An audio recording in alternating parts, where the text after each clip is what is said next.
Hi, Jeff Spira here, and I'd like to show you this video that John Davis did of his Key Largo.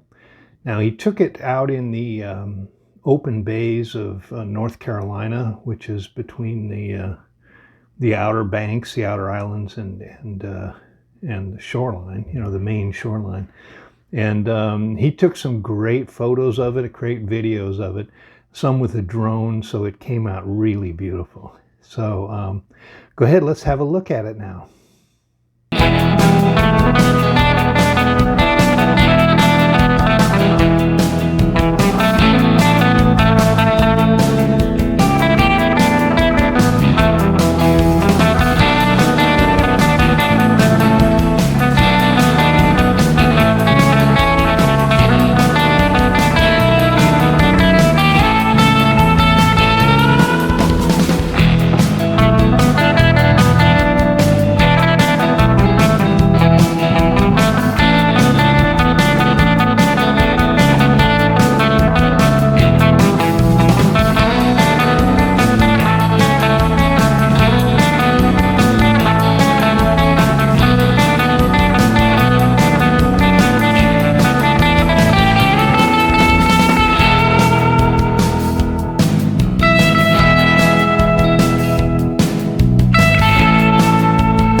Wow, that was some great video, wasn't it? I really appreciate John for allowing me to publish this. Be sure and share this with anyone that you know that might be interested in building a, larger Carolina dory like the Key Largo. So also subscribe if you haven't, and hit the bell so that you can get more videos, and we'll talk to you again soon. Thanks for watching.